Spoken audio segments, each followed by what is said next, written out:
mari kita renungkan beberapa hal ini. Mengapa harus berdoa bagi orang lain? Kenapa harus berdoa bagi orang lain? Supaya kita memperoleh hidup yang tentram. Begitu toh tadi menurut yang saya katakan. Yang aman. Disinilah kita memberikan seluruh pikiran kita, perasaan kita kepada Tuhan. Ini menjadi kalimat kunci saya untuk beberapa waktu terakhir. Doa itu membiarkan seluruh pikiran dan perasaan kita Tuhan kuasai. Kenapa? Karena kalau pikiran ini kita biarkan, dia menjadi liar sekali. Kayak ular minyak. Perasaan juga ini kalau kita biarkan itu, ini perasaan pemau ini aneh-aneh. Jadi harus minta Tuhan untuk kuasai pikiran dan perasaan. Saudara, ada satu waktu awal bulan Januari yang lalu, ada satu sekolah, saya tidak usah sebut itu nama sekolah, dia merayakan Natal. Ada seorang ibu telepon saya, Pak Pendeta, bisa kau pimpin acara Natal kami pun sekolah? Ibu itu tanggal berapa, jam berapa? Dia sebut tanggal, tapi saya ingat waktu persis itu jam 8 pagi. Saya bilang, ibu tidak bisa. Karena apa? Karena jam yang sama, hari yang sama itu saya pimpin satu Natal di SMP Angkasa di Penfui.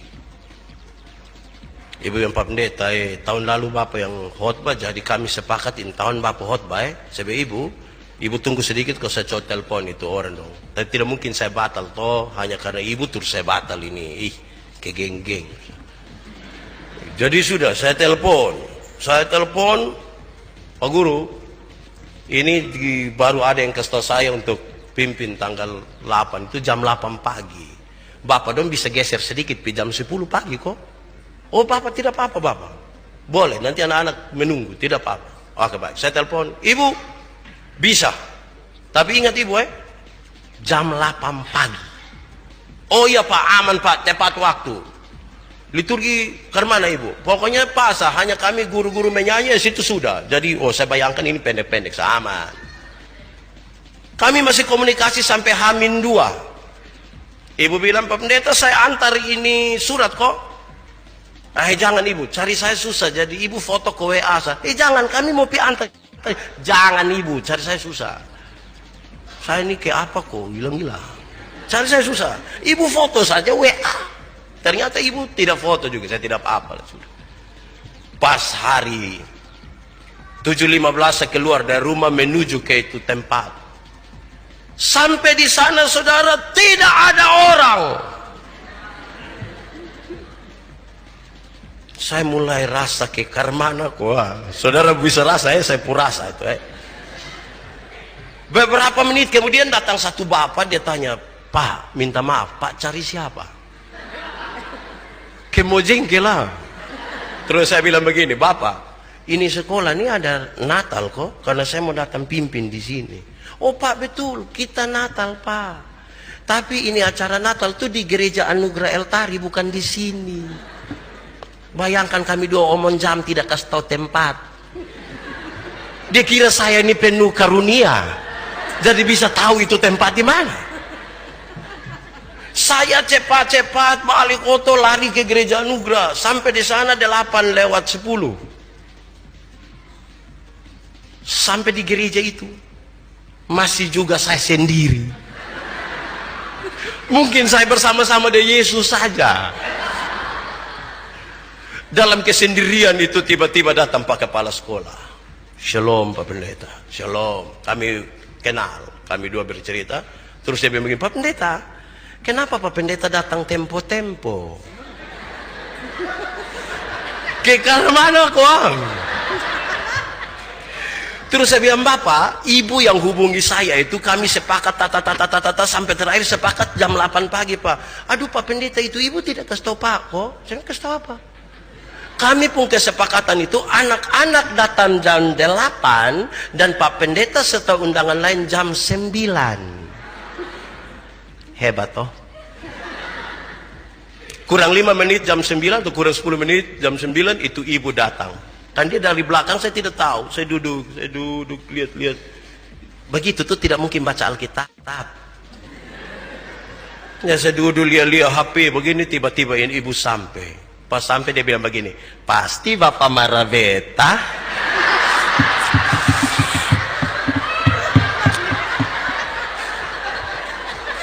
Bisa rasa kok saudara? Bisa rasa itu tak ceke kok? Mengerikan saudara itu. Ini mau pelayanan ini. Ini mau pelayanan. Karena tadi acaranya saya pikir di sekolah, saya pergi pakai batik saja, cukup. Tapi sekarang panitia di gereja atur harus pakai mimbar utama. Saya tidak mungkin naik mimbar utama pakai batik. Pulang ame toga itu persoalan besar. Ibu pendeta, yang pendeta di situ ibu, nama pakai dia punya. Ya tidak mungkin ibu Masalah sudah. Saya pusing ingat saya, oh puji Tuhan. Ternyata waktu pimpin hari Minggu saya tidak turunin toga dari mobil. Oh baik, saya ambil. Kesempatan ini saya masuk di ruang pendeta, saya berdoa. Tuhan, tolong kuasai pikiran dan perasaan saya. Kan ini mau pelayanan. Jangan sampai itu ibu tuh bikin saya. Kan itu saya berdoa, Tuhan tolong kuasai ini pikiran dan perasaan. Saya berharap saudara menangkap sesuatu di sini. Amin kok. Masalah itu ada. Bikin tacike, bikin susah, bikin sedih. Tapi ketika saudara menjadi satu bagian dari gereja yang berdoa, hari ini saudara harus berdoa, Tuhan tolong kuasai pikiran dan perasaan saya. Amin. Ada hal yang buat kita tidak aman. Saya pimpin habis itu kebaktian, pas habis saya turun itu buka pakaian langsung Leoto. Saya tahu itu ibu telepon saya tidak ambil.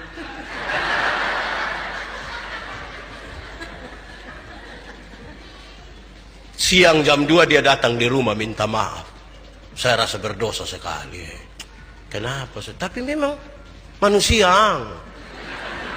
Itu kata manusia itu yang biasa bikin celaka kita. Karena ketika kita bilang manusia, kita melegalkan segala sesuatu dan tidak membiarkan pikiran dan perasaan kita Tuhan kuasai. Tadi saya bilang, kalau Anda membiarkan pikiranmu, tidak membiarkan pikiranmu tidak dikuasai oleh Tuhan, liar itu pikiran. Perasaan pun liar. Saya bilang kepada anak-anak muda, kamu harus jaga itu perasaan. Sebab kalau tidak jaga itu perasaan liar. Semua yang bernapas kamu suka habis. Karena itu jaga itu perasaan. Itu pertama. Kedua saudara, kita harus berdoa bagi semua orang. Karena itu kerinduan Tuhan sebenarnya. Tuhan merindukan semua orang diselamatkan. Dan memahami kebenaran Tuhan secara sempurna. Saudara tahu, di sini kita belajar bahwa doa itu mengajarkan kita dalam persekutuan gereja supaya kita tidak egois. Supaya kita tidak egois. Ingat-ingat orang lain. Dan itu begitu penting. Tidak boleh egois. Satu pagi saya dan ibu bawa anak-anak mau antar Jonathan ke Air Nona. Terus Dona dan Gian sudahlah siap di Air Nona saja. Baru pulang datang masuk sekolah. Ini anak dong bermain, berlari, segala macam. Yesus 6:30 lebih baru sih. Paksa-paksa dong, siap habis. Kami rasa pasti terlambat. Terus, oke, mau jalan, berdoa. Dona pun doa tuh menari. Tuhan, sekarang kakak Dona dan adik Gian mau ke sekolah. Tuhan tolong supaya kami bisa sekolah dengan baik. Terus dia koma sedikit, dia lanjut. Tuhan tolong supaya saya jangan terlambat. So habis saya bilang, apa? Jangan terlambat. Kamu yang bermain-bermain mau berdoa supaya tagal engkau orang lain tunggu. Doa macam apa itu? Itu doa terlalu egois. Kita yang bermain-bermain supaya datang terlambat, tapi kita berdoa, Tuhan, biar kau guru dong bercerita kau sengaja lupa pukul bel. Bayangkan itu terlalu sekali itu anak pun doa. Saya hampir tanya, siapa yang ajar? Saya takut kalau dia jawab, Bapak tuh. Itu saya takut. Gitu. Jangan bikin doa yang egois sekali. Kan kita ada dalam sebuah persekutuan. Ada konsekuensi yang harus kita terima sebagai bagian dari sejumlah keputusan yang kita ambil masa lalu. Hari ini kita terima di akibat. Toh bukan menghindar, bukan hapus seperti tidak, kita terima. Saudara, saya suka pakai contoh ini, saudara tahu, tapi saya mau pakai contoh ini untuk menegaskan lagi. Ada orang tukang minum sopi, merokok, ngeri, tiba-tiba dia pergi kau periksa di Prodia, ternyata dia punya hati sebelah rusak. Separuh hati telah pergi. Terus dia berdoa, Tuhan, Tuhan minta ampun, Tuhan saya minta. Tuhan kasih ampun kau tidak? Tuhan kasih ampun. Tapi waktu Tuhan kasih ampun, itu separuh hati yang telah pergi itu datang kembali. Dia pipi terus. Jadi ada konsekuensi yang harus kita terima. Karena itu saya mulai poin tadi dengan jaga pikiran, jaga hati, supaya jangan ada konsekuensi yang akan kita terima.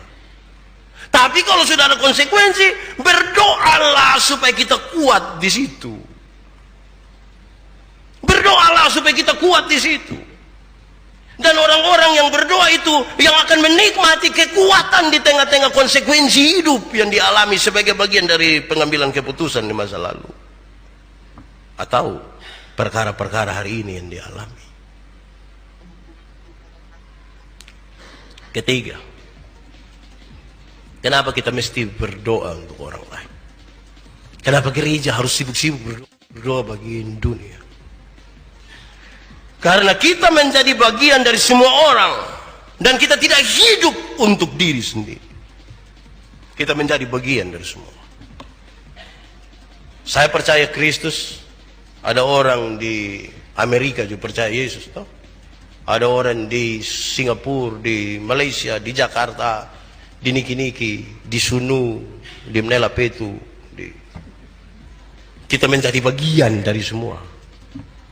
Karena itu saya harus berdoa bagi mereka. Kita bukan sekedar masing-masing akan berdiri supaya dia mempertahankan dirinya sendiri kuat di situ, tapi semua orang menjadi bagian. Kalau ada satu orang yang hari ini saudara lihat dia tidak suka, ambil waktu sedikit untuk berdoa atas dia sebentar. Ada satu orang di sini yang saudara tidak suka kok. Jangan angguk kepala. Nanti habis ini berdoa sedikit buat dia toh. Kan tugas kita begitu. Misalnya kalau saudara tidak suka ada satu orang di muka sini pakai baju hitam. Ya kalau saudara ambil waktu sedikit berdoa ke dia toh. Kan tugas kita nah begitu. Jadi jangan sekedar kita merasa sudahlah engkau Kristen saya tidak. Saya baca satu buku kecil, dia tulis ini kisah, dia bilang satu saat masuk gereja, pendeta berkhotbah, semua ada baik-baik, tapi ada satu dia tidur. Dia tidur sono-sono begitu, terus pendeta tanya dia begini, yang mau masuk surga silakan berdiri. Semua berdiri, kecuali yang tidur. Oke, silakan duduk. Pendeta bilang, yang mau masuk neraka silakan berdiri. Rupa-rupanya tadi kan semua lihat dia apa, ada yang korek, wih, wow, dia tabak. Yang mau masuk neraka silakan berdiri. Dia berdiri. Sadar bahwa dia sendiri berdiri di situ. Pendeta tanya, kenapa engkau sendiri berdiri? Mau masuk neraka? Dia bilang, Bapak, saya berdiri ini kan saya perasaan kalau Bapak berdiri sendiri di situ.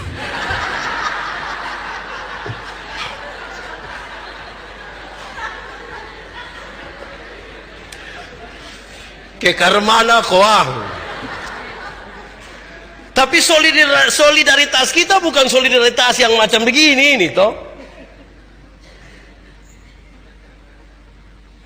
Saya berdoa bagi dia karena saya peduli terhadap dia. Nanti doa habis baru kita ingin melakukan sesuatu bagi dia, ya tidak apa-apalah. Tidak apa-apa. Tapi doa tuh menjadi penting bagi semua orang. Pulang lakukan sesuatu. Kalau saudara tidak mampu menolong saya ketika saya susah, minimal saudara berdoa buat saya tanpa harus saya tahu. Pikirkanlah 1-2 orang yang akan saudara doakan hari ini. Mungkin mamantu kok, mungkin ipar kok. Berdoa pikirkan itu. Saudara tidak boleh hanya sekedar terlihat rohani, tapi memang harus bagus-bagus. Ada satu guru di sekolah Kristen, satu guru baru, dia masuk sekolah begini, di ruang perlengkapan kalau mau buka ini lemari, ternyata kombinasi nomornya suka tahu dia tadi mah dia lupa. Ya dia pulang datang, dia kasih tahu pendeta yang keluar itu sekolah, Pak Pendeta, saya sudah lupa ini nomor kombinasi lemari, dia tidak bisa buka ini. Oh lebah, mari kedua pi. Sampai sana Pak Pendeta tekan 2 kali, sudah 2 nomor, terus Pak Pendeta agak ragu sedikit. Terus Pak Pendeta angkat muka ke atas sambil mengucapkan 1-2 kalimat.